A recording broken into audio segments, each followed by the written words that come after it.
अभी तक आप लोगों ने वैद्युत ध्रुव के कारण अक्षीय और निरक्षीय स्थिति में तीव्रता का मान ज्ञात करने का सूत्र प्राप्त किया, जिसमें आपने देखा कि अक्षीय स्थिति में तीव्रता जो है वो द्विध्रुव आघूर्ण में 2 से गुणा करने पर मिलती है और दिशा सेम रहती है दोनों की। निरक्षीय स्थिति में 2 का गुणा नहीं होता है, तीव्रता विपरीत दिशा विपरीत रहती है।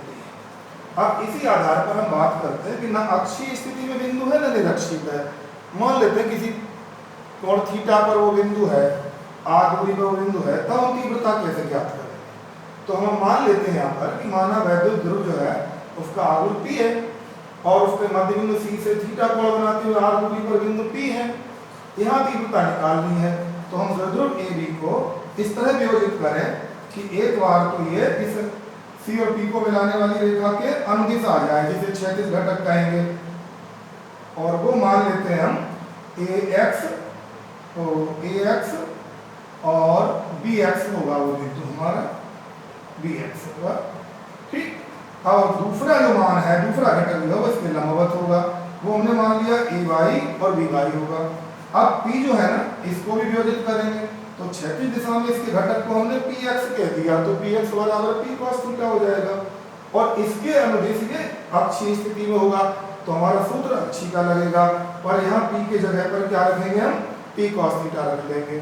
ठीक, तब हमारा मान आएगा भाई हमारा जो तीव्रता है क्षैतिज घटक के कारण वो EX है, तो इसमें PX रखेंगे, PX का मान P cos थीटा रखेंगे।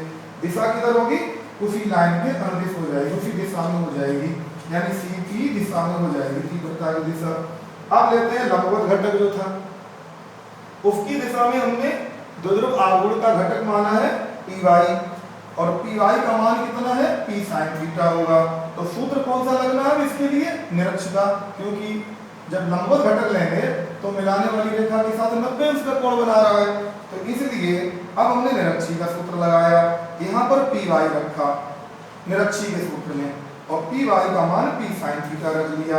अब हम जानते हैं कि निरक्षी के कारण तीव्रता की दिशा द्विध्रुव आघूर्ण की दिशा के विपरीत होती है, तो ये इधर को है तो ये किधर हो जाएगा? जस्ट बिल्कुल इस साइड को, ऊपर को हो जाएगा, यानी मिलाने वाली रेखा थी P बिंदु को उसके साथ 90 अंश का कोण बनाता हुआ हो जाएगा। अब 2 घटक हमको प्राप्त हो गए, तो परिणामी तीव्रता कैसे मिलेगी? तो हम जानते हैं कि दोनों लंबवत घटक है, तो इसलिए वर्गों का योग करके वर्गमूल करना होगा।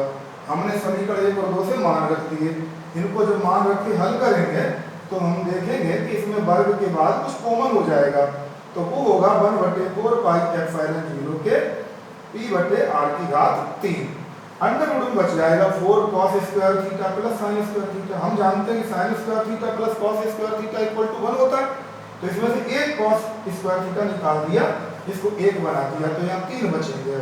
3 cos स्क्वायर थीटा प्लस 1 एक जनरल सूत्र हमको प्राप्त हो जाता है, जिससे हम चेक कर सकते हैं अक्षीय स्थिति में और निरक्षीय स्थिति में इसके द्वारा क्या वही सूत्र मिल रहे हैं जो हमारे थे। बाद में देखते हैं। अब बात आती है कि इसकी दिशा क्या होगी परिणामी की, तो मान लेते हैं कि मिलाने वाली रेखा के साथ वो अल्फा कोण बना रहा है परिणामी, तो फिर tan अल्फा बराबर होगा ऊर्ध्व घटक बटे क्षैतिज घटक, दोनों को भाग करेंगे, हल करोगे तो ये आ जाता है 1/2 tan थीटा।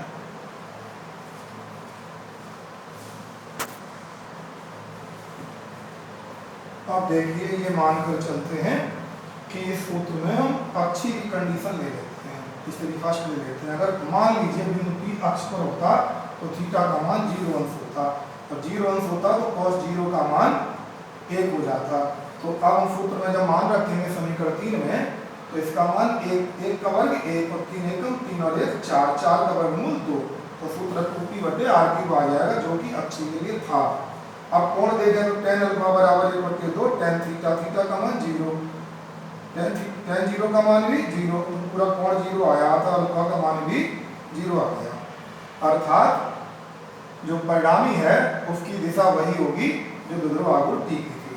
अब हमने कहा कि अगर बिंदु P निरक्ष पर होता तो फिर द्विध्रुव के साथ 90 अंश का कोण बना रहा होता है, तब थीटा बराबर 90 अंश रखेंगे तो cos 90 का मान 0 हो जाता है।